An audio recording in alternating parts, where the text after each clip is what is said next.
Meus irmãos, boa tarde, quase noite, né? Graça e paz da parte do nosso Senhor e Salvador Jesus Cristo.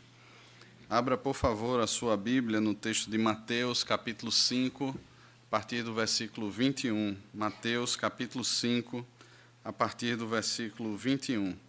Nós seguimos com a exposição do Evangelho de Mateus e chegamos a um momento do texto onde, como vimos semana passada na introdução, Jesus começa a confrontar a perspectiva de justiça que os fariseus possuíam. Era uma justiça muito mais estética, era uma justiça que tinha muito mais a ver com os atos exteriores, e Jesus confronta essa perspectiva de justiça com os princípios centrais da lei. Ele afirmou que não veio revogar a lei, mas que veio cumprir a lei. Jesus não era pregador de novas coisas, de novas perspectivas teológicas. Jesus não estava criando uma nova religião. Jesus não estava trazendo uma nova interpretação do Antigo Testamento. E isso agora fica claro diante não só da multidão que estava ali ouvindo, não só diante dos discípulos que estavam ali ouvindo, mas diante dos fariseus, dos escribas e outros grupos religiosos que certamente estavam ali também, buscando o mínimo possível para acusar Jesus de alguma coisa. Então, seguimos hoje e entramos agora no versículo 21, e eu chamo a sua atenção para a leitura do texto, que diz assim: Ouvistes que foi dito aos antigos, não matarás, e quem matar estará sujeito a julgamento. Eu, porém, vos digo que todo aquele que, sem motivo, se irá contra seu irmão, estará sujeito a julgamento, e quem proferir um insulto a seu irmão estará sujeito a julgamento do tribunal, e quem lhe chamar tolo estará sujeito ao inferno de fogo. Se, pois, ao trazeres ao altar a tua oferta, ali te lembrares de que teu irmão tem alguma coisa contra ti, deixa perante o altar a tua oferta, vai primeiro reconciliar-te com teu irmão, e então, voltando, faze a tua oferta. Entra em acordo sem demora com o teu adversário, enquanto estás com ele a caminho, para que o adversário não te entregue ao juiz, o juiz ao oficial de justiça, e sejas recolhido à prisão. Em verdade te digo que não sairás dali enquanto não pagares o último centavo. Vamos orar, irmãos. Senhor, abrimos a tua palavra e diante de um texto que sonda, que esquadrinha o nosso coração, como é a tua palavra, nós pedimos que o Senhor nos conduza, por meio do teu Espírito, a compreendermos aquilo que o Senhor de fato nos quer falar aqui nessa tarde. Abençoa-nos e edifica-nos, faze-nos ouvir a tua voz, no nome de Jesus. Amém. Se eu fizesse uma pergunta aqui aos irmãos: quantos aqui têm mágoas, ressentimentos? Quantos aqui, ao lembrar de alguém, vem aquele sentimento amargo ao paladar, ao coração? Quantos aqui, ao pensar em determinadas pessoas, vem à mente, muitas vezes, um ressentir de coisas ruins? Quantos aqui, ao de repente olharem para o passado, ao olharem para determinadas situações, veem ali pessoas que muitas vezes até fizeram mal, muitas vezes até agiram de maneira errada conosco, e de repente feriram profundamente o coração, produziram marcas no coração, e que, ao lembrar de todas essas situações, e principalmente das pessoas, o sentimento que vem ao coração é aquele desejo meio que de uma vingança disfarçada de outras coisas. Nós somos peritos, irmãos, em mudar as palavras. Muitas vezes nós queremos o mal mesmo das pessoas.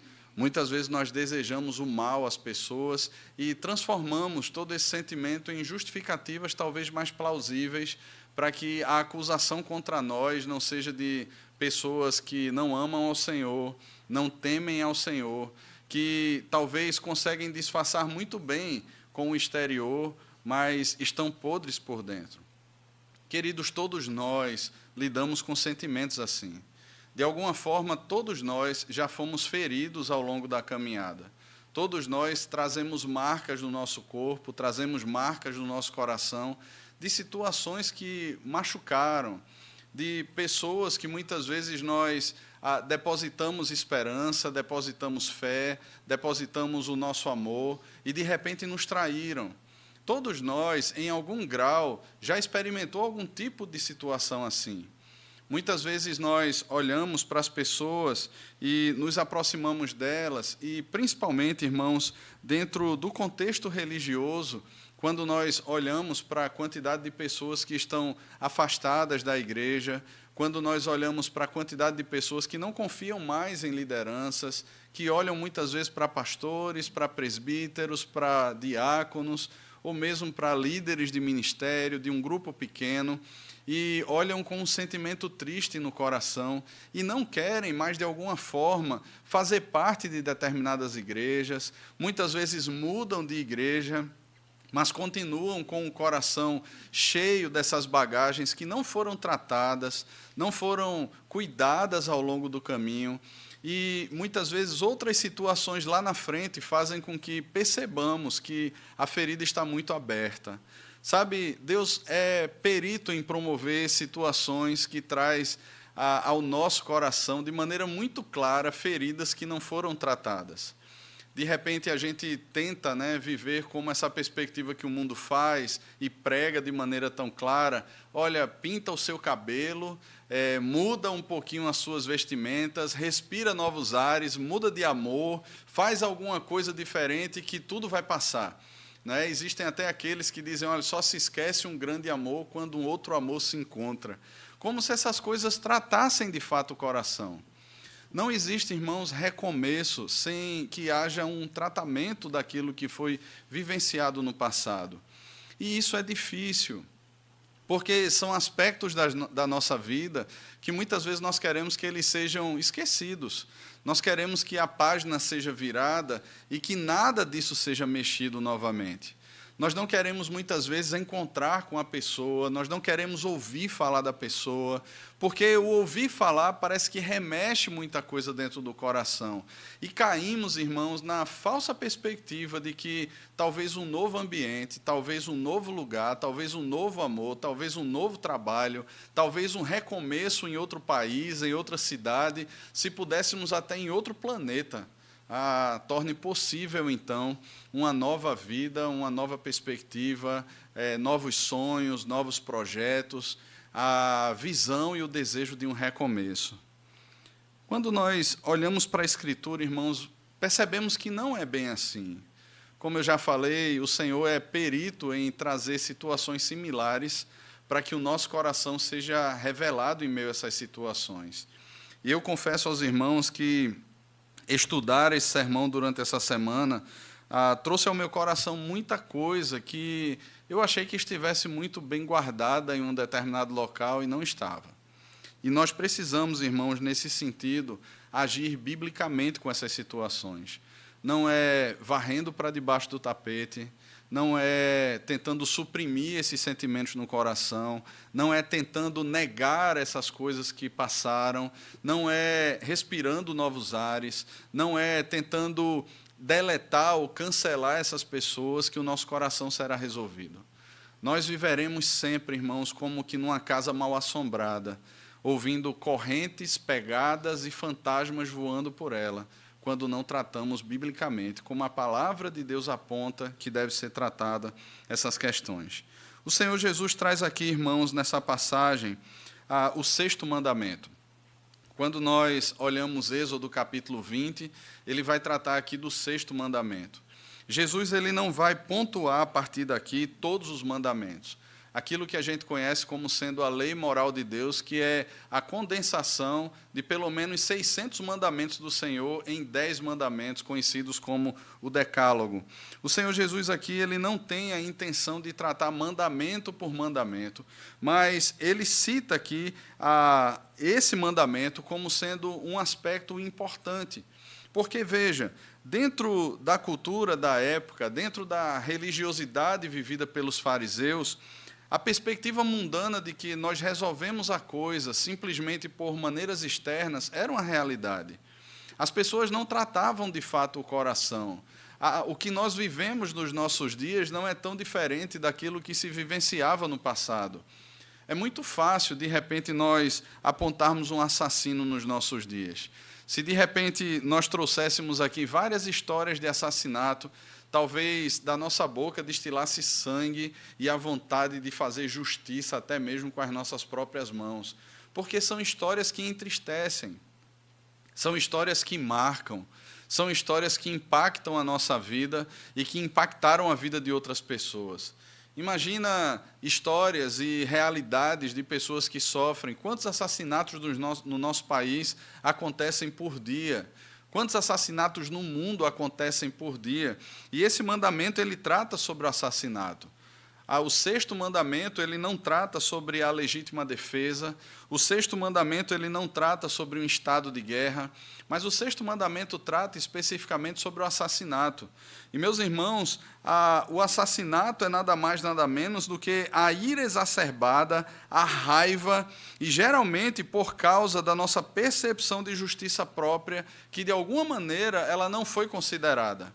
Aquilo que eu observo como sendo a minha justiça, quem eu sou, as posturas que eu tomei, aquilo que realmente eu disse, aquilo que realmente aconteceu, não a narrativa criada, não a história qualquer, mas a verdade dos fatos. De alguma forma, o meu ego, o meu eu, o meu coração estava muito bem firmado nessas coisas, e o fato delas não serem muito bem compreendidas, ou o fato até mesmo de terem sido modificadas de maneira até errada, de maneira perniciosa, pecaminosa por alguém, o fato de eu ter sido atacado, o fato de alguma forma, eu ter sido cancelado pela sociedade, meus irmãos, faz com que essa ira, com que esse ódio, com que essa raiva, o desejo de fazer justiça, ele brote de alguma maneira. E muitas pessoas, então, não pegam em armas. Elas não precisam pegar uma faca, elas não precisam pegar uma pistola, elas não precisam pegar um machado ou qualquer coisa do tipo para tentar fazer justiça com as próprias mãos. Elas simplesmente assassinam pessoas no seu coração. A compreensão da lei de Deus para os fariseus da época, ela dizia respeito muito mais a aspectos exteriores. Então, para o fariseu, era muito comum ele olhar e dizer assim: olha, eu nunca matei ninguém. Eu nunca peguei em alguma arma, eu nunca me levantei contra alguém, mas certamente, irmãos, no coração, quando a lei de fato é exposta e quando Jesus traz esse sentido principal da lei, que não é apenas condenar, reprimir os atos exteriores, mas é também revelar o coração e mostrar quem de fato nós somos por dentro. Esses aspectos haviam sido perdidos, haviam sido esquecidos.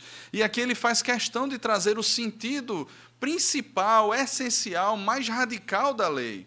A lei não condena apenas aquilo que você faz. Ela não tem apenas a intenção de frear os nossos atos exteriores, mas ela tem a intenção, o propósito de revelar o nosso coração, de mostrar aquilo que está podre e está dentro de nós, que muitas vezes as outras pessoas não verão.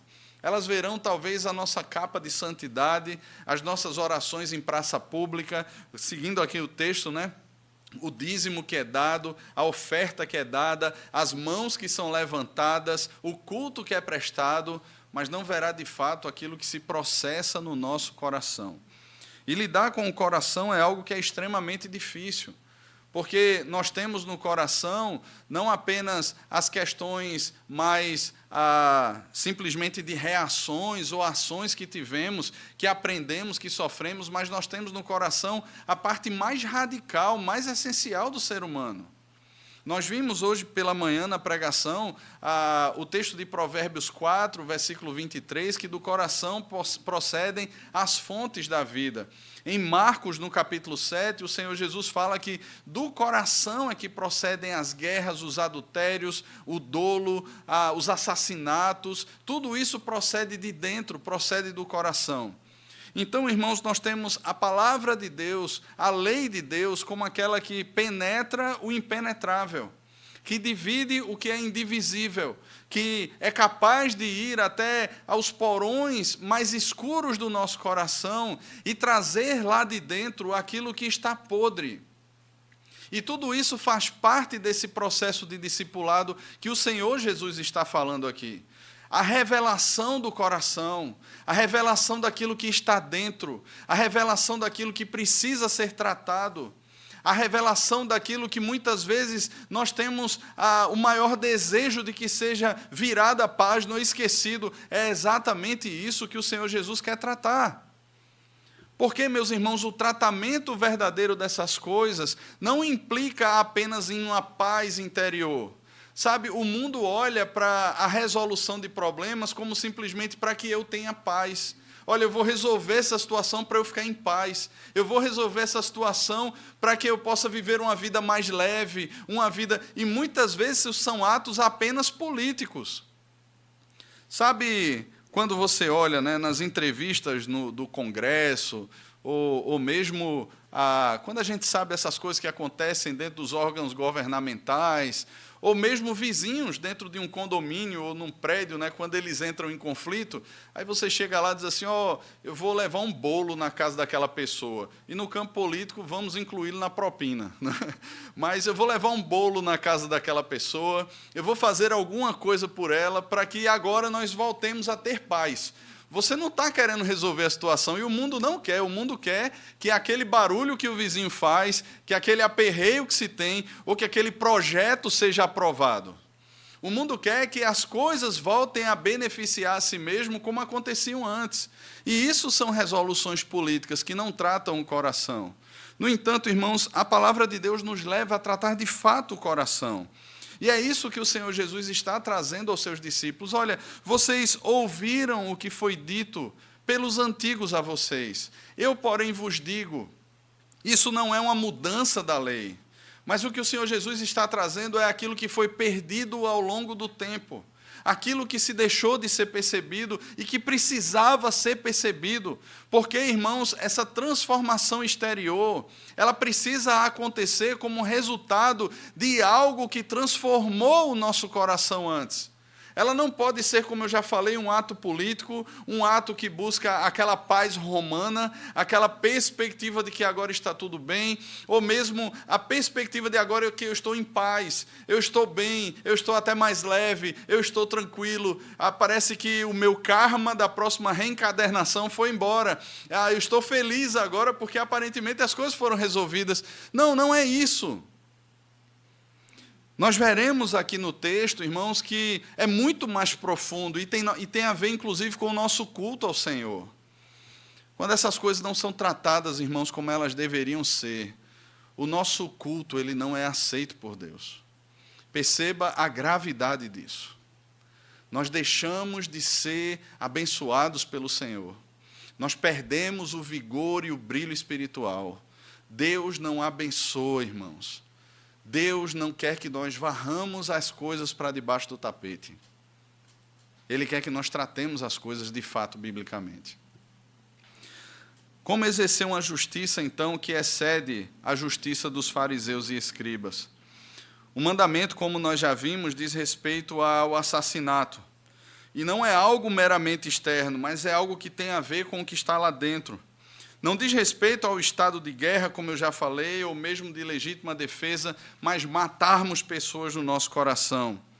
O que leva alguém ao assassinato, irmãos, como já vimos, é essa ira. É a nossa justiça que foi ferida. E nós olhamos de alguma forma para o outro e tentamos minar a dignidade dele. E aí temos um problema muito sério. Porque o primeiro aspecto, irmãos, dentro dessa perspectiva de assassinato que nós devemos perceber é que o outro, seja lá o que ele tenha feito, ele é a imagem de Deus. Ele é a imagem de Deus. Qual é o valor do ser humano? O valor do ser humano não está na cor da sua pele, não está no seu gênero, o valor do ser humano está no fato dele ser imagem de Deus. Não está na quantidade de bens que ele possui. Não está no fato dele fazer parte de uma igreja grande, de uma igreja que tem muitas posses. Não diz muito respeito a, de repente, ele bater no peito e se gabar de ter a melhor teologia. Irmãos, nada disso tem valor quando passamos a desconsiderar as pessoas que foram criadas à imagem de Deus. Pelo contrário, tudo aquilo que nós pensamos ter algum valor, até mesmo nos acusa. Porque deixamos de perceber, irmãos, as pessoas como tendo sido criadas à imagem de Deus. Imagina que você tem um grande desafeto, ou se de repente você soube de uma notícia da queda de uma aeronave. É comum nós pensarmos assim, seria tão bom se fulano estivesse dentro daquela aeronave. Essas coisas passam na nossa mente, irmãos. E veja, nós estamos deixando de considerar o outro como sendo imagem de Deus. Para nós existe o desejo de uma vingança, de que se pague o preço, de que a pessoa passe por aquilo. Muitas vezes nós não concordamos com o governo, muitas vezes nós não concordamos com pessoas que apoiam determinadas ações de governo. De repente a gente olha para uma situação política como nós passamos, de uma polarização, e ficamos inimigos de pessoas. Nós passamos a olhar e dizer assim, olha, quem veste camisa de determinada cor é de extremo isso, ou é de extremo aquilo, e nós fomos rompendo laços e relacionamentos, e olhando para as pessoas como se elas fossem animais ou coisas do tipo. Irmãos, há uma linha muito tênue entre a justiça correta e nós cruzarmos a linha e começarmos a pensar as pessoas e xingar as pessoas e a rotular as pessoas de determinadas coisas. Isso é uma incompreensão, irmãos, de que são a imagem de Deus, mesmo corrompidas pelo pecado, mesmo distantes do Senhor. Agora, pasmem que muitas vezes isso acontece dentro das próprias igrejas, dentro da família da fé. Essa desconsideração passa a habitar. Irmãos passam a olhar para irmãos como sendo seres concorrentes. Irmãos passam a olhar para irmãos como que eu mereço algo melhor porque eu tenho determinada perspectiva teológica e você é um herege miserável porque você não pensa como eu. Irmãos passam a olhar para irmãos como que, de repente, o corpo de Cristo pudesse ser dividido, pudesse ser fracionado, porque você não concorda comigo, porque a sua liturgia não é igual à minha, porque as suas músicas são, de repente, diferentes da minha, porque as cores da parede da sua igreja são diferentes da minha. Meus irmãos, nós nos apegamos a aspectos estéticos. Nós nos apegamos muitas vezes ao que é exterior e deixamos de considerar o sangue que foi derramado em nosso favor. E nesse sentido, irmãos, de uma maneira muito carnal, nós passamos a nos colocar como mais dignos, mais honrosos, mais merecedores do que os outros.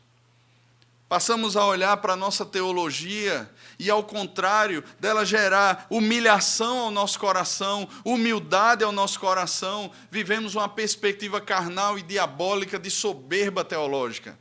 Passamos a olhar para o outro, que talvez não tenha tido o mesmo acesso aos livros que nós tivemos, que não tenha se aprofundado tanto na palavra como você se aprofundou, e passamos a olhar para o outro como se ele fosse um nada, a rir de outras denominações, a brincar com outras questões.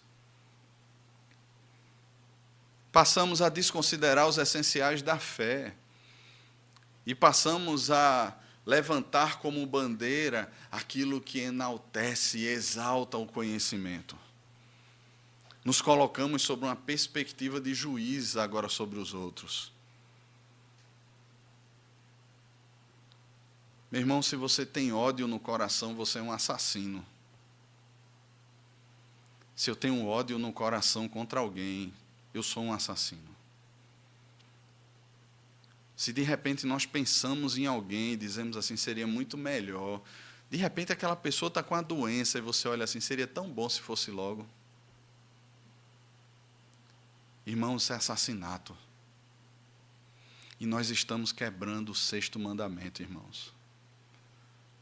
Nós estamos desobedecendo a lei de Deus, estamos debaixo de pecado. Só que é muito mais fácil hoje em dia a gente disciplinar a moça que engravidou e não era casada. É muito mais fácil hoje a gente disciplinar a pessoa que de repente cometeu um adultério. Mas ódio, quem não odeia alguém? Quem não é irado contra alguém? Quem não tem algum tipo de revolta no coração e nunca desejou a morte de alguém? Parece que essas coisas, irmãos, elas não são dignas de disciplina. E é certo que os homens erram, os concílios erram muitas vezes em não disciplinar essas coisas, mas nós toleramos elas. Digamos que são pecados mais tranquilos, mas é a quebra da lei de Deus. É a quebra do 6º mandamento, irmãos, e essas coisas precisam ser tratadas de maneira séria. indiferença, raiva, ira. A boca acaba falando palavras agressivas. E aí o texto vai usar algumas expressões aqui. Quando nós temos aqui a palavra tolo, por exemplo, a palavra imbecil.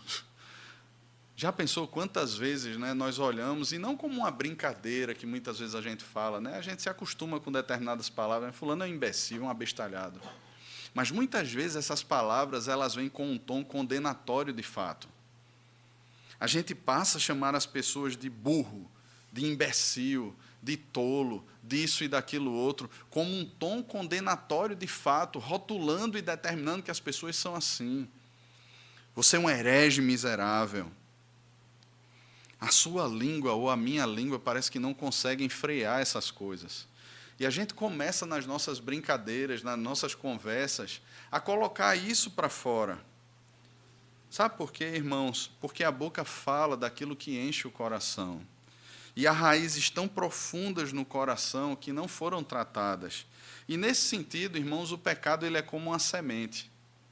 Quando nós vamos plantar alguma coisa, a gente prepara o solo, a gente joga aquela semente no solo, e a gente tem todo o cuidado ali, né, de tirar as ervas daninhas, de fazer com que aquilo ali brote e cresça, colocar o adubo certo, aguar, aquela coisa toda, tem ali a iluminação, é uma planta de sol, é uma planta de sombra, é isso, aquilo, outro, para que aquilo ali cresça, floresça e fique bonito. No entanto, irmãos, o pecado é como uma semente de erva daninha. E se você conhece essa lida mais de jardins ou do mato, você sabe que erva daninha, ela surge e não precisa de muita coisa para ela crescer. Tanto faz se é sol, se é sombra, se é isso, se é aquilo. A erva daninha, ela cresce de todo jeito e o objetivo dela é sufocar as outras plantas. É como se o objetivo dela fosse fazer o mal mesmo. E, nesse sentido, irmãos, ela cai no solo e muitas vezes é regada por nós. Ela cai no solo do coração e muitas vezes nós estamos lá cuidando de uma erva daninha como se ela fosse uma planta. E tratando ela com adubação, com regas, com cuidados, com podas, para que ela se transforme numa árvore muito bonita. Só que as raízes delas vão se aprofundando no nosso coração e elas vão fazendo mal e elas vão destruindo o nosso coração. Elas sugam do solo do nosso coração todo o vigor que ele tem. Ela suga do solo do nosso coração a sua força. Ela suga do solo do nosso coração toda a alegria. Ela suga do solo do nosso coração o próprio desejo de viver a vida que Deus proporcionou para nós nas Escrituras. E veja, irmãos, eu não estou falando aqui de uma vida fácil, mas de uma vida de contentamento.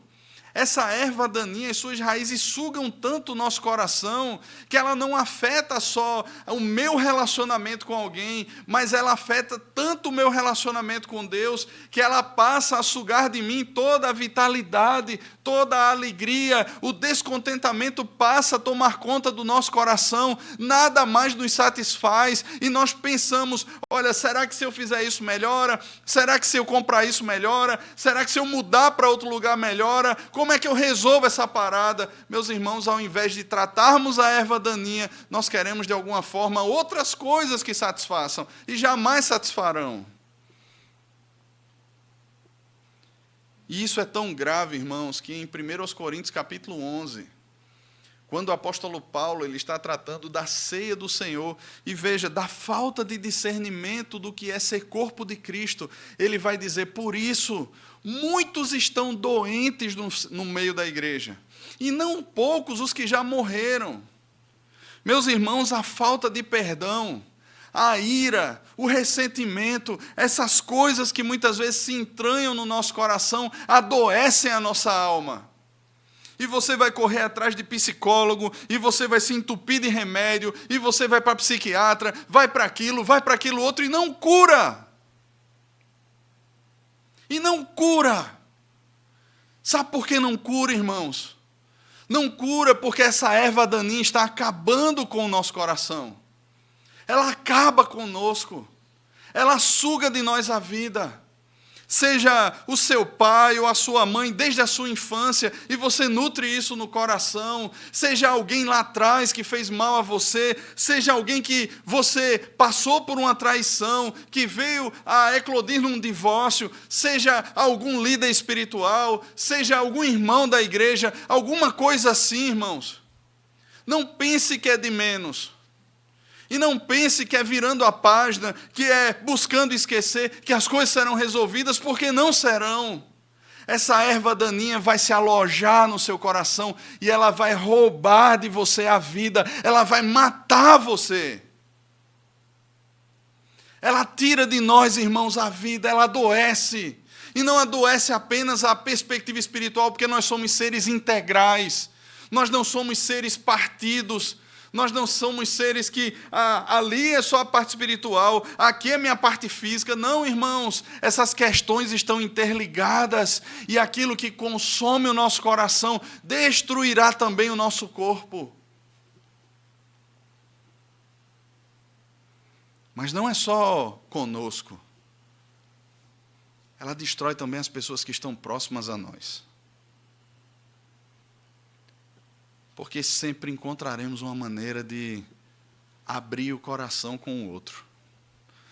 Muitas vezes de forma sincera, buscaremos amigos para compartilhar alguma coisa, e se os conselhos forem bíblicos, o amigo dirá para você, essa coisa precisa ser resolvida. Talvez você precise de um tempo, mas isso precisa ser resolvido. Você vai precisar buscar a pessoa e tratar isso. É o que Mateus 18, o Senhor Jesus nos ensina. Se o teu irmão pecar, você faz o quê? Vai lá conversar com ele. É seu irmão. Faz parte do mesmo corpo que você. Vai lá tratar. Mas o que é que nós fazemos? A gente olha, irmãos, como qualquer mundano olha. E a gente reage como qualquer ímpio reage. Nós não tratamos. E aí o que é que acontece conosco, irmãos? Toda essa desgraça, não só no nosso coração, mas a gente passa a compartilhar isso com as pessoas. E muitas vezes as nossas reuniões, muitas vezes os nossos encontros passam a ser cheios de maledicência. Nós passamos a assar o outro na churrasqueira e não assar a carne. Nós passamos a nos reunir para cozinhar as pessoas e não um bom assado. E não uma boa galinha. Nós passamos muitas vezes, irmãos, a amargar a vida e a amargar as relações, as decepções que tivemos, e passamos com isso, irmãos, a comer as outras pessoas, literalmente. O sangue delas parece que escorre pelo canto da boca com um gosto delicioso de vingança, mas nós estamos morrendo e matando outros. Até as nossas brincadeiras, muitas vezes, irmãos, elas são recheadas de malícia e de maldade. Quando nós lembramos, nós falamos e rimos. Quando nós contamos e nos deliciamos, porque, afinal de contas, agora eu estou numa outra situação. A erva daninha passa, irmãos, agora a expandir as suas raízes, além da morte que ela está causando em mim. Ela começa a estender os seus tentáculos e a pegar outros. E a gente começa a inflamar outras pessoas por meio da fofoca, por meio da maledicência. A gente começa a contaminar outras pessoas. Essa erva daninha precisa ser arrancada, irmãos, é de forma imediata. Nós não podemos nos dar o luxo de dizer assim, daqui a 10 anos eu arranco. E aqui, irmãos, tem um princípio muito grave. Nos nossos dias, nós somos muito mais movidos por sentimentos. Não é à toa que muitos chamam essa nossa geração de irracionalistas. São pessoas que vivem por causa do sentimento. Não, mas eu não estou sentindo que eu devo ir até agora, até a pessoa para tratar essa questão. Veja, nós não somos guiados pelo sentimento, nós somos guiados pela palavra de Deus. E isso nos humilha, porque a palavra de Deus ela não vai esperar o tempo do seu coração nem do meu coração. A palavra de Deus simplesmente nos ordena. Se o seu irmão pecar, vá. Não se ponha o sol sobre a vossa ira, resolva. não diz respeito ao que eu quero, ao meu tempo, não diz respeito a eu estar pronto ou não estar pronto. Eu digo isso a você porque eu tive uma semana extremamente difícil, de decisões difíceis, de conversas difíceis, mas que não diziam respeito apenas a situações que os outros estavam envolvidos, mas que no final diziam respeito a situações que Deus queria tratar com o meu coração. E eu sei, irmãos, não é fácil. Não é fácil, de repente, você mandar uma mensagem para alguém e dizer assim: precisamos sentar para conversar, eu quero dar um abraço em você. Mas o nosso coração é disciplinado quando nós fazemos isso. E aí, de repente, vem as pessoas e olham para mim, para você, e dizem assim: mas de repente a pessoa vai agir assim, só para agora dizer: olha aí, está vendo? Quem está errado, voltando aqui. Nós não somos chamados, irmãos, a especular sobre isso. Nós somos chamados a fazer aquilo que nos cabe em obediência à palavra de Deus. Se o que vão fazer disso é qualquer outra coisa, meus irmãos, nós oramos e esperamos que não. Mas a nossa esperança não está nos homens, a nossa esperança está no Senhor. E o que cabe a nós, irmãos, é buscar a paz com as pessoas. E veja, não é uma paz falsa, não é uma paz política, mas é a paz que tem como base a verdade da palavra de Deus. E essa, irmãos, puxa o meu coração, joga o nosso coração para caminhos e para processos que muitas vezes nós não queremos enfrentar. Mas, por outro lado, irmãos, o nosso medo redundará em libertação. Não só o nosso coração, mas ao outro também. Não só o nosso coração, mas a própria igreja também. O salmista vai dizer, irmãos, como é bom e agradável viverem unidos os irmãos. Veja, não é uma coisa singular, mas é uma coisa plural, diz respeito à comunidade, é como o óleo precioso que desce sobre a barba de Arão e cai sobre as orlas das suas vestes. Ali o Senhor ordena a bênção e a vida para sempre. Mas o contrário é verdade, meus irmãos. Quando nós não vivemos unidos, e veja, nós temos uma perspectiva, graças a Deus, da nossa igreja local, nós não temos problema, mas não diz respeito apenas à nossa igreja local, irmãos. Expanda isso ao corpo de Cristo. Nós não podemos, de alguma forma, imagina, você chega num restaurante, encontra uma pessoa que foi de uma outra igreja, que você teve problemas com ela, vamos sair desse restaurante, nós não estaremos bem aqui. Você vai, de repente, num ofício fúnebre, e chega lá, você encontra alguém e diz assim: não vou ficar aqui. Meus irmãos, nós precisamos ter paz. Nós precisamos poder sentar e olhar no outro e saber que passaremos no olho do outro e saber que passaremos a eternidade juntos. Que o mesmo preço que foi derramado por minha vida foi derramado pela vida do meu irmão. Queridos, precisamos aprender a discernir o que é corpo de Cristo. Todos nós estamos dentro de um processo, irmãos. Todos nós fazemos parte de uma caminhada, nenhum de nós está acabado, está perfeito, nesse sentido de que a santidade está completa em mim. Nós lemos hoje de manhã, na pergunta do Catecismo Maior, por que é que a santificação é imperfeita nessa vida? Por quê? Porque ainda permanecemos com o pecado no nosso coração. Ainda lutamos contra ele, ouvimos pregações, lemos livros, mas o nosso coração reluta, porque de alguma forma, irmãos, ainda permanece em nós o mesmo desejo que se apossou do coração de Eva. Você pode ser Deus, você pode ter o discernimento, viver a sua vida, fazer as suas escolhas, mas a palavra de Deus nos põe no nosso devido lugar. Nós não somos deuses. E assim, irmãos, como nós temos um potencial de destruição terrível, qualquer outra pessoa também tem. Eu não estou justificando nem isentando o mal que de repente as pessoas façam, mas tem a ver agora com o nosso coração, a nossa postura, a forma como a palavra nos vence.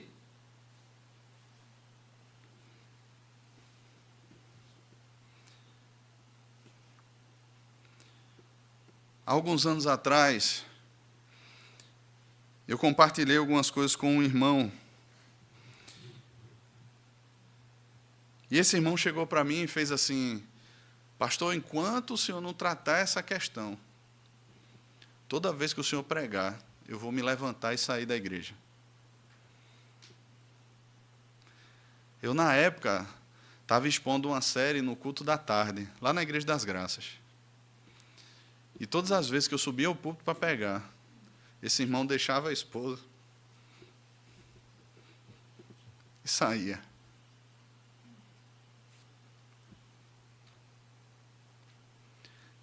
Ele chegou para mim e disse: enquanto você não resolver isso.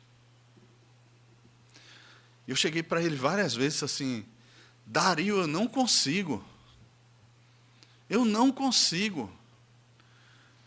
E ele dizia assim: nenhum de nós consegue. Isso não faz parte da nossa natureza caída. Isso faz parte da nossa natureza redimida. E nós fazemos no poder do Espírito. Porque se você esperar sentir isso aí, você não vai. Eu dizia assim: mas você não sabe. Você não sabe o que eu passei. Você não sabe o que A, B ou C passaram. E ele dizia assim: eu não sei, mas Deus sabe.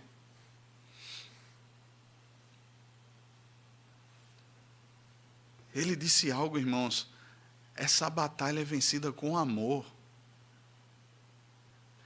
E amor não diz respeito a um sentimento, mas a uma decisão de muitas vezes até abrir mão dos próprios direitos pelo outro.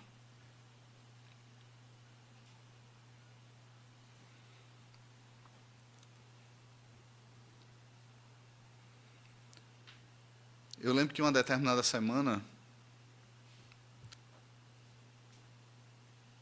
Sara tinha 5 meses de nascida. Eu disse: Beto, a gente vai lá no interior.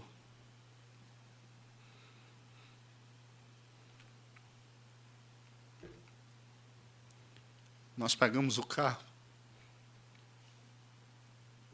e nós fomos lá no interior.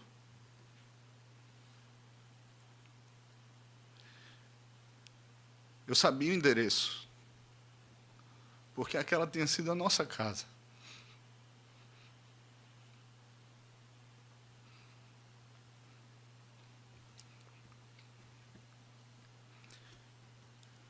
Quando o portão se abriu, eu conheci a moça que trabalhava lá. Ela deu um abraço. Tudo estava igual ao tempo em que a gente morou lá. As mesmas redes, os mesmos quadros, o mesmo sofá, pessoas diferentes deitadas nas redes, no sofá. Era a casa dos meus pais.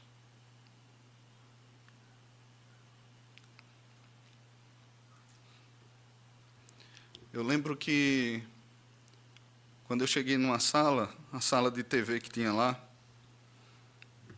o cheiro daquela sala, irmãos, era terrível de álcool. Meu pai estava lá deitado. Irmãos, tudo que eu queria, humanamente falando, era ir embora dali.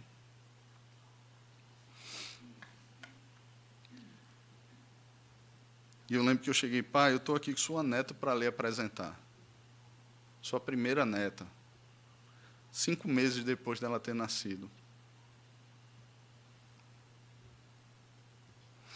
Eu lembro que a gente foi para um terraço que tinha atrás da casa. Choramos, conversamos, tiramos algumas fotos. E voltamos para Recife. Irmãos, a partir dali, Deus não estava quebrando apenas o coração dele, mas Deus estava quebrando o meu. Irmãos, o discipulado, irmãos, não tem a ver com festa. Seguir a Jesus não tem a ver com simplesmente você entrar num culto cheio de jogos de luz, confortável, com um depósito para você deixar seus filhos. Irmãos, seguir a Jesus não tem a ver com teologia da prosperidade. Eu dou 100 para receber 1000. Irmãos, seguir a Jesus não tem a ver com autoajuda. onde a gente sai de lá com injeção para sair bombando na segunda, na terça, e vamos vencer na vida, isso e aquilo. Irmão, seguir a Jesus é tomar a cruz.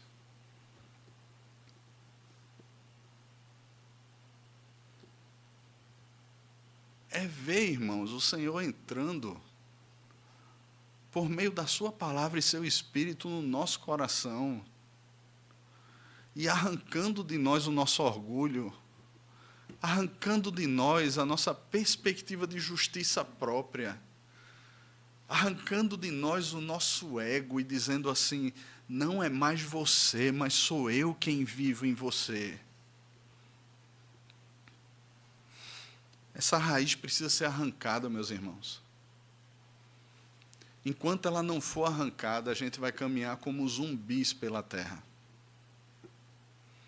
A gente vai caminhar como um bando de morto-vivo, entrando aqui domingo após domingo, trazendo a nossa oferta ao Senhor e não sendo aceitos por Deus. Em segundo lugar, irmãos, essa lei, que é a lei do coração, a lei verdadeira que trata o nosso coração, ela exige mudanças no coração e na vida. Eu queria trazer à sua lembrança o exemplo de José. Você lembra da história de José? Os irmãos de José tinham inveja dele. Os irmãos de José planejam a morte dele, e de repente Judá diz assim, não vamos matar não, vem passando aqui uma caravana de ismaelitas. Vamos vendê-lo como escravo, é melhor do que matá-lo. Veja, não era tão diferente assim. Ser escravo, muitas vezes, era melhor a morte. Lembro-me nessa questão toda de Israel e do Hamas, um pai que recebeu a notícia da morte da sua filha, e ele louvou a Deus por isso. Porque ele disse assim, se ela estivesse viva, atrocidades maiores estariam sendo cometidas. Eu orava todo dia a Deus, dizendo, Senhor, guarda a minha filha, Senhor, guarda a minha filha. José é vendido e ele vai para o Egito. E ele passa 10 anos como servo na casa de Potifar. Ele é acusado de algo que ele não fez. Ele vai para uma prisão. Lá naquela prisão ele interpreta o sonho do padeiro e do copeiro, pede para que lembrem dele, eles não lembram. 3 anos depois, talvez a gente diga, pouco tempo, mas imagina, 3 anos numa prisão injustamente. 10 anos como escravo injustamente. Aquele homem lembra de José, e José segue ali os planos e propósitos de Deus. Irmãos, desde que José chegou no Egito, a mão do Senhor era com José. José prosperou na casa de Potifar, José prosperou na prisão. E Deus preparou todo esse cenário, irmãos, e pôs José agora como a pessoa mais alta no Egito, abaixo apenas de Faraó, quando Faraó estivesse assentado no trono. Nós sabemos dos anos de seca, dos anos de fartura, e sabemos que depois viriam 7 anos de seca. E aqueles anos chegam. E quem chega para comprar trigo no Egito? Os irmãos de José. Irmãos, todos aqueles anos se passaram, e quando José se deparou com seus irmãos, tenha certeza, toda aquela história que ainda não estava tratada voltou ao coração. Sabemos das estratagemas de José ali, e depois sabemos o momento em que ele se dá a conhecer a seus irmãos. Irmãos, a palavra de Deus nos diz, no texto de Gênesis, que José chorou tão alto que toda a casa de Faraó ouviu o pranto de José. José sabia porque estava chorando, irmãos. Os irmãos dele sabiam porque ele estava chorando, e o medo toma conta do coração dos irmãos. Pronto, ele agora vai nos matar. Ele é o homem mais poderoso do Egito. Imagine se você tivesse agora ali na frente aqueles que fizeram todo o mal contra você, e você tivesse todo o poder sobre eles. José interpreta aquela história, irmãos, da seguinte forma: não foram vocês que me enviaram para cá. Deus me enviou à frente de vocês para cá, para que hoje vocês pudessem ser preservados pelo Senhor. José interpretou a história, irmãos, pelas lentes da providência de Deus. Deus conduziu essa história. Deixa eu perguntar para você, onde Deus perdeu o controle da sua história? Em que momento Deus perdeu o controle da minha história? Irmãos, todas as coisas que nos acontecem, irmãos, todos eles, elas não estão acontecendo ao acaso. Elas não acontecem de maneira à parte da soberania de Deus. Não é porque Deus disse assim, olha, eu não quero, mas eu vou permitir. Não existe essa coisa. Mas, irmãos, Deus ele conduz a história soberanamente, de modo até que os nossos pecados sejam usados para a glória de Deus, para um fim oportuno. Veja, irmãos,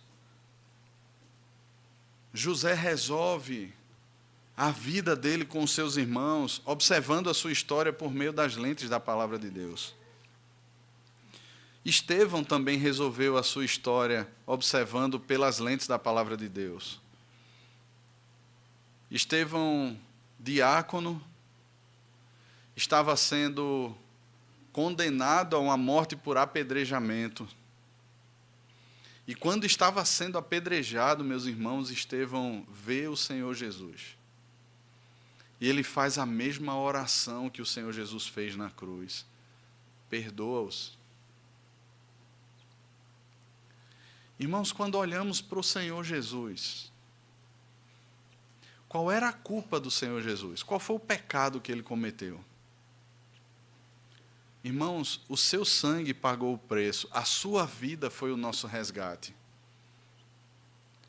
O que ele sofreu, as injustiças, os impropérios, tudo aquilo que as pessoas lançaram sobre ele dizia respeito a mim e dizia respeito a você. E a sua oferta foi agradável ao Senhor. Lembre que aqui nesse momento, as ofertas ainda estavam em curso. Oferta aqui não tem a ver com dinheiro, irmãos. E eu já vi muito pregador falando sobre isso. Deixe a sua oferta, vá se resolver, depois volte e bote sua oferta no gasofilácio. Não tem a ver com dinheiro, tem a ver com o sacrifício de um animal pelo perdão do meu pecado. Aí veja, o princípio aqui é como é que eu posso estar oferecendo algo a Deus, pedindo perdão pelos meus pecados, se eu não consigo perdoar as pessoas. E nós podemos lembrar também nesse momento, irmãos, da primeira carta de João no capítulo 4. Veja, quando nós conhecemos o amor de Deus, é por causa desse conhecimento do amor de Deus, irmãos, que eu passo a amar. E não tem a ver com sentimento, tem a ver com atitudes bíblicas. Eu vou ao encontro do outro. Se eu digo amar a Deus a quem eu não vejo e não amo a meu irmão a quem eu vejo, eu sou o quê? Mentiroso. E é duro, irmãos, porque tudo isso tem a ver com o 6º mandamento. Tem a ver com assassinato. Não necessariamente estamos pegando em armas, veja, mas estamos matando pessoas no nosso coração. Dentro de uma sociedade onde isso é absolutamente normal, vai lá e cancela. O nosso culto, irmãos, não é aceito pelo Senhor. 1 Coríntios capítulo 11, o apóstolo Paulo diz, quando vocês se reúnem para pior, porque não é a ceia do Senhor. Não é culto ao Senhor. Isaías, no capítulo 1, o Senhor diz que abomina as festas solenes, as reuniões, as celebrações. Jeremias, no capítulo 7, o Senhor fala Depois da restauração do templo por Josias, o povo começou a olhar para o templo, agora sem os altares pagãos, agora sem os ídolos pagãos, e disseram assim: templo do Senhor é esse, estamos salvos. E o Senhor diz assim: estão salvos para quê? Estão salvos de quê? Porque vocês continuam adulterando, vocês continuam maltratando o estrangeiro, o órfão. Veja, tem a ver com o próximo, tem a ver com o outro. E o Senhor traz uma sentença: eu destruirei esse templo, assim como eu destruí o que estava em Siló. Para onde é que vocês vão correr agora? Meu irmão, o nosso culto ele não é aceito pelo Senhor. Veja a seriedade disso. O Senhor Jesus diz assim: deixe a sua oferta e vá se resolver com seu irmão. Irmãos, isso é muito grave. Porque quando nós não tratamos, irmãos, as coisas biblicamente, nós estamos nos reunindo para pior e não para a glória do nome do Senhor. Porque simplesmente estamos acomodados, irmãos, e ficamos nos perguntando: mas por que isso? Mas por que aquilo outro? A resposta está, irmãos, porque Deus não tem pacto, Deus não tem comunhão com o pecado. Irmãos, no momento em que nós dispusermos o nosso coração, e veja, eu não estou dizendo aguarde e sentir, dispor a uma ordem do Senhor, se disponha e trate. E trate. A partir, irmãos, desse momento em que tratamos os nossos pecados diante do Senhor, passamos a experimentar, irmãos, a bênção do Senhor e a vida para sempre. A perspectiva aqui no final do texto é de você ser humilhado e tratado como um ímpio, porque o Senhor Jesus agora ele diz assim: olha, entra em acordo sem demora com o teu adversário, quando estás com ele, enquanto estás com ele a caminho, para que ele não te entregue ao juízo, o juiz oficial de justiça seja recolhido à prisão. Veja, a que ponto pode ser conduzida uma pessoa quando ela não age biblicamente e não trata biblicamente com o seu pecado? Ela é humilhada como um ímpio, como alguém que teve o coração tão endurecido que não foi tratado ao ponto de ser conduzido, levado a uma prisão após um processo.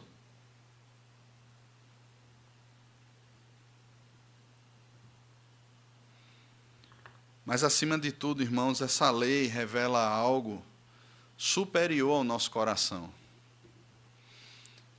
Todos nós precisamos de um Redentor. Todos nós. Meus irmãos, quando nós confessamos os nossos pecados ao Senhor, nós não podemos, irmãos, tratar isso como uma coisa de menos, como uma mera formalidade, como simplesmente um ponto da liturgia que está lá e vamos fazer porque tem que fazer. Veja, na oração que o Senhor nos ensinou, e nós vamos estudar ela daqui a alguns domingos, o Senhor diz assim: perdoa as nossas ofensas, assim como nós perdoamos aos nossos ofensores. Veja a seriedade disso. Nós estamos pedindo a Deus que nos trate de acordo como nós tratamos aqueles que nos ofendem, porque nos consideramos como pessoas que ofenderam ao Senhor. Senhor, eu te ofendi. Eu tenho pessoas que me ofenderam. Então me trate como eu trato as pessoas que me ofenderam.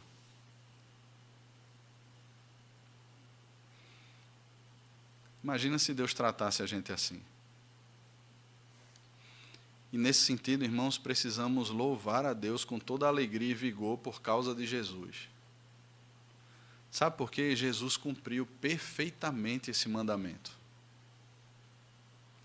Mas, ao mesmo tempo, irmãos, que ele cumpriu perfeitamente e nos torna justificados desse pecado, nós não podemos cair naquela perspectiva que Paulo pontua lá em Romanos: continuaremos no pecado?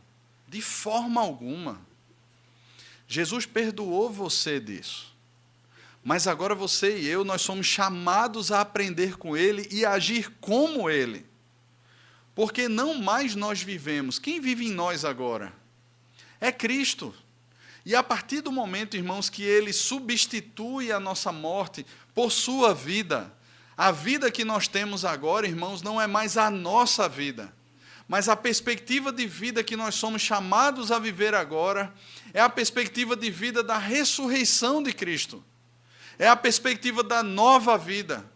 Nós deixamos para trás as roupagens velhas, antigas do passado e do pecado e passamos a nos revestir daquilo que é novo e vivemos assim, então, em novidade de vida. E essa é a grande contradição, irmãos, porque é Cristo sendo formado em nós.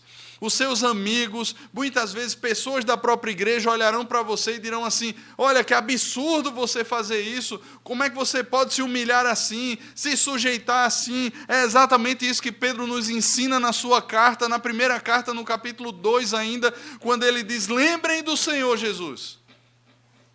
Quando ele foi humilhado, ele não revidava com outro, com o trajado não revidava com o traje.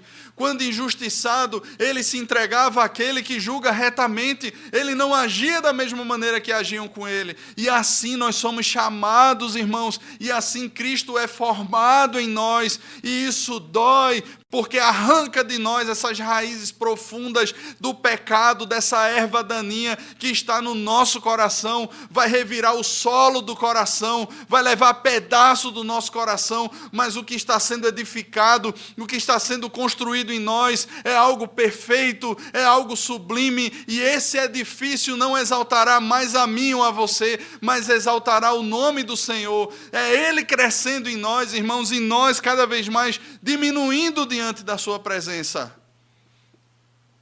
E essa é a vontade de Deus para nós. É formar no nosso coração a imagem de Cristo e não a nossa, para que Ele seja o primeiro, o primogênito entre muitos irmãos. Esse é o alvo da redenção, irmãos. E se nessa caminhada nós não estamos nos tornando mais parecidos com Cristo, meus irmãos, alguma coisa está errada nessa caminhada. Alguma coisa está errada. O alvo do discipulado, irmãos, não é tornar a mim e a você arrogantes teológicos. Pessoas que devoram todos os livros. Pessoas que conhecem toda a teologia. Teologia sem vida, irmãos. Ortodoxia sem prática não é nada. Não é nada. Não é gerar em nós uma piedade política, uma piedade de Instagram ou qualquer coisa do tipo. Irmãos, é gerar em nós atitudes práticas de humildade, de humilhação. Irmãos, se fizeram o que fizeram com o Senhor Jesus, Ele nos deixou exemplo. Se Ele agiu como Ele agiu, é assim que Ele quer que nós hajamos também, irmãos. Nós somos chamados, irmãos, a seguir passos que foram traçados pelo Senhor. Não passos traçados por nós mesmos. Nós não somos deuses. Nós não abrimos estradas. Nós caminhamos naquilo que o Senhor já abriu para nós, nos caminhos abertos por Ele. E assim, irmãos, nós glorificamos ao Senhor. Feche os seus olhos, curve a sua cabeça.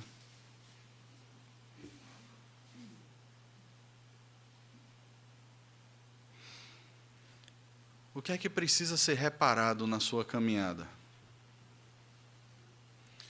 O que é que precisa ser restaurado? Relacionamentos quebrados,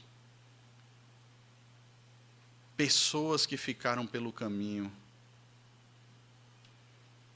O que precisa ser revisto? O desafio da palavra de Deus para nós, irmãos, é ao percebermos nomes, rostos, pessoas, muitas vezes irmãos na fé. O desafio da palavra de Deus para nós não é esperar, irmãos, que um anjo apareça, que um sentimento venha, que um arrepio chegue até você. Resolva. se exponha, se humilhe, vá atrás, olhe nos olhos. Talvez, por causa do ambiente em que você vive hoje, nunca mais você volte a ter os mesmos relacionamentos de outrora. Mas pelo menos você vai poder chegar nos lugares e olhar a pessoa nos olhos e poder dar um abraço e dizer assim: ô meu irmão, que bom te rever.